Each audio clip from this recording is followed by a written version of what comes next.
میرے محترم بھائیوں اور دوستوں، کیا آپ جانتے ہیں کہ اس کائنات کا سب سے پہلا گناہ کون سا تھا؟ اس کائنات میں سب سے پہلی نافرمانی کیا تھی؟ وہ چوری نہیں تھی، وہ ڈکیتی نہیں تھی، وہ قتل نہیں تھا، وہ تھا تکبر، یعنی گھمنڈ اور غرور۔ یہ وہ گناہ ہے جس نے ابلیس جیسے زبردست عابد کو ہمیشہ کے لیے ملعون اور مردود بنا دیا۔ میرے بھائیوں، اللہ رب العزت نے قرآن مجید میں سورہ لقمان کی آیت نمبر 18 میں صاف صاف اعلان فرما دیا، وَلَا تُصَعِّرْ خَدَّكَ لِلنَّاسِ وَلَا تَمْشِ فِي الْأَرْضِ مَرْحًا إِنَّ اللَّهَ لَا يُحِبُّ كُلَّ مُخْتَالٍ فَخُورٍ، کہ لوگوں کے سامنے اپنے گال مت پھیلاؤ، غرور سے بات مت کرو اور زمین پر اکڑ کر مت چلو۔ بے شک اللہ کسی اترانے والے اور شیخی کھورے کو پسند نہیں کرتا۔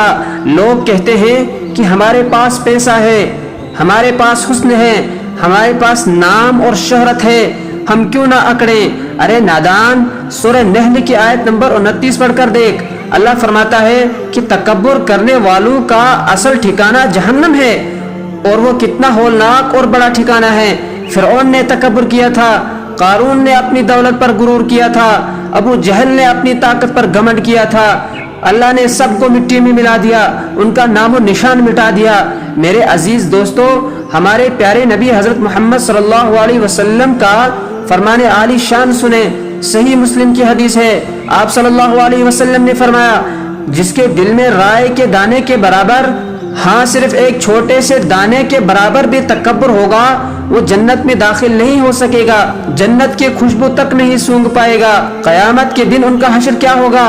جامع ترمذی کی حدیث سنیں، آپ صلی اللہ علیہ وسلم نے فرمایا، قیامت کے دن تکبر کرنے والوں کو چیونٹیوں کی طرح چھوٹے چھوٹے انسانوں کی شکل میں اٹھایا جائے گا، ہر طرف سے ان پر ذلت برس رہی ہوگی، اور میدان محشر میں لوگ انہیں اپنے پاؤں تلے روند رہے ہوں گے۔ یہ ہے ان کی دنیا کی اکڑ کا انجام۔ میرے بھائیوں، آج ہمارے پاس 2 روپے زیادہ آ جائیں، تھوڑا سا اچھا لباس آ جائے، کوئی عہدہ مل جائے، تو ہم اپنے غریب بھائی کو کیڑے مکوڑے سمجھنے لگتے ہیں۔ یاد رکھے، یہ سب مٹی ہے اور مٹی میں مل جانا ہے۔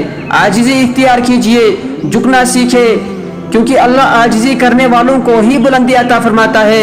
اللہ پاک ہم سب کو اس گناہ عظیم سے محفوظ فرمائے، آمین ثم آمین۔ والسلام علیکم۔